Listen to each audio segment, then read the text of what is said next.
వేములవాడ ఆలయం వివాదానికి చెక్ పెట్టే ప్రయత్నం చేశారు ప్రభుత్వ విప్. బీజేపీ నేతల ప్రశ్నలకు వివరణ ఇచ్చారు. ఆ బ్రేకింగ్ ఇది. వేములవాడ రాజన్న ఆలయ వివాదంపై ప్రభుత్వ విప్ ఆది శ్రీనివాస్ క్లారిటీ ఇచ్చారు. రాజన్న ఆలయం మూసివేత అనేది ఉండదు అంటున్నారు. ఆలయాన్ని విస్తరణ చేస్తున్న క్రమంలో భక్తులకు ఇబ్బందులు కలగకుండా భీమేశ్వరం ఆలయంలో ఏర్పాట్లు చేశామంటున్నారు. మేడారం జాతర సమయంలో 5 వారాల పాటు భక్తులకు దర్శనాలు కల్పిస్తామని, ఈ నెల 20వ తేదీ నుంచి పనులు స్పీడప్ అవుతున్నాయని అంటున్నారు. అతి తక్కువ సమయంలో ఆలయ విస్తరణ పనులు పూర్తి చేస్తామంటున్నారు ఆది శ్రీనివాస్. మరింత సమాచారం మా సీనియర్ కరెస్పాండెంట్ సంపత్ అందిస్తారు. దేవస్థానం అభివృద్ధి పనులు వేగంగా కొనసాగుతున్నాయి. భక్తుల దర్శన విషయంలో కొంత అయోమయం నెలకొంది. ఇదే అంశం నుంచి మాట్లాడడానికి ప్రభుత్వ విప్పు అదేవిధంగా వేములవాడ ఎమ్మెల్యే ఆది శ్రీనివాస్ గారు వారితో ఒకసారి మాట్లాడు. అంటే ఆది శ్రీనివాస్ గారు చాలామంది భక్తులు అయోమయానికి గురవుతున్నారు. అసలు భక్తుల దర్శనానికి అనుమతి ఉందా, ఎప్పుడు గుడిని మూసేస్తున్న ఒక స్పష్టత ఇవ్వాలని కూడా ప్రజెంట్ ఒక ప్రధానమైన డిమాండ్ వస్తుంది. రాజన్న ఆలయము మూసివేత అనేది ఉండదు, రాజన్న ఆలయం బంద్ అనేది ఉండదని పలుసార్లు కూడా చెప్పడం జరిగింది.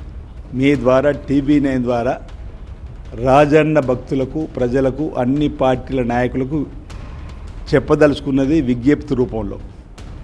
రాజన్న ఆలయంలో అభివృద్ధి పనులు జరుగుతున్నటువంటి క్రమంలో, ఆలయాన్ని విస్తరించే క్రమంలో సుమారు 64 నుంచి 70 పిల్లలు వేసుకోవాల్సిన అవసరం వస్తున్నది. ఈ పిల్లలు వేసుకునే క్రమంలో నూతన టెక్నాలజీతో పైల్స్, బోర్వెల్స్ అడుగు దరి గట్టిగా ఎంతుందో అంతవరకు వెళ్ళవలసిన సందర్భంలో 105 నుంచి 150 పైల్స్ వేయవలసిన సందర్భంలో అక్కడ భక్తులకు రావడానికి ఇబ్బందికరమైనటువంటి వాతావరణం ఉండి దర్శనం చేసుకోవడానికి ఏమైనా ఇబ్బందులు కలుగుతాయని చెప్పనేటువంటి ఆలోచనతోటే ఆల్టర్నేట్గా భీమేశ్వర ఆలయంలో దర్శనాలకు సంబంధించినటువంటి ఏర్పాట్లు చేయడం జరిగింది. 20వ తేదీ నుంచి యుద్ధ ప్రాతిపదికన పనులు చేయబోతున్నాం. ఆ క్రమంలో వచ్చే భక్తులకు ఇబ్బంది కలగకూడదు. వేముల రాజన్న ఆలయంలో ఎంత పవిత్రత ఉందో అంత భీమేశ్వరాలకు ఉంది. ఇక్కడ ఒక విషయం నేను చెప్పదలుచుకున్నాను మీ ద్వారా, TV9 ద్వారా. ఇది వెళ్ళాలి. రాజన్న ఆలయము తృతీయుగంలో నిర్మాణం జరిగింది. భీమేశ్వర ఆలయం తృతీయుగంలో.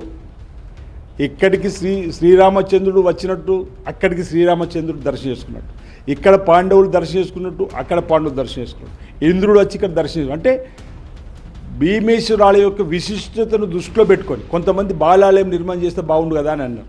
ఈ అంశం కూడా చర్చకు వచ్చింది. బ్రాహ్మణోత్తముల మధ్య, వేద పండితుల మధ్య శృంగేరి పీఠానికి వెళ్ళినప్పుడు కూడా చర్చ జరిగితే వేములవాడలో, అంటే ఇప్పుడు మీరు యాదగిరిగుట్ట నిర్మాణం జరిగినప్పుడు 5.5 సంవత్సరాలు, అసలు బహుశా నేను కూడా 5 సంవత్సరాలు ఏ భక్తులకు లోపలికి పంపించారు. మేము అలా కాకుండా త్వరితగతిన భక్తులకు ఇలాంటి ఇబ్బంది తలెత్తకుండా చూడాలని చెప్పని భీమేశ్వరాలయంలో ఏర్పాటు చేసుకున్నాం. భక్తులకు ఏం చెప్పబోతున్నారు? రాజన్న ఆలయాన్ని దర్శించుకోమని చెప్తున్నారా, భీమన్న ఆలయాన్ని దర్శించుకోవాలి ఏం చెప్పబోతున్నారు భక్తులు? రాజన్న ఆలయాన్ని దర్శించుకునే భక్తులకు మా వైపు నుంచి విజ్ఞప్తి, ప్రభుత్వం వైపు నుంచి విజ్ఞప్తి.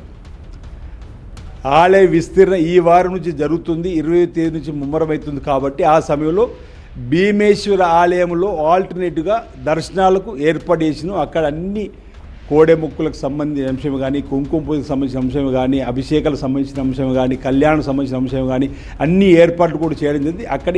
అక్కడ స్వామివారిని దర్శించుకొని ఆశీస్సులు పొందాలని ఈ సందర్భంగా విజ్ఞప్తి చేస్తా ఉన్నాను. మీ సహకారాన్ని కూడా అందివ్వాల్సిందిగా నేను ఈ సందర్భం కోరుతా ఉన్నా. ఒకవేళ ఎవరైనా ఏదైనా సమస్య చెప్పినప్పుడు మీ సూచనల సలహాలు మాకు చెప్పినట్టు మీ సూచన సలహాలు తీసుకొని ముందుకు పోతాం. ఇది భక్తుల ఎజెండాగానే ముందుకు పోతాం. దయచేసి ఈ అంశంలో మీ సహకారం ఇవ్వాల్సింది కోరుతా ఉన్నాను. సో మొత్తానికి ఇక్కడ ఆది శ్రీనివాస్ ఒకే విషయాన్ని చెబుతున్నారు. ఎప్పుడైతే ప్రధాన ఆలయంలో వేగవంతంగా పనులు కొనసాగుతాయి అప్పుడు భక్తులకు ఇబ్బంది లేకుండా భీమన్న ఆలయంలో దర్శనం కోసం ఏర్పాట్లు చేస్తామని స్పష్టం చేస్తున్నారు. కెమెరా పర్సన్ సలీంతో సంపత్, TV9 వేములవాడ.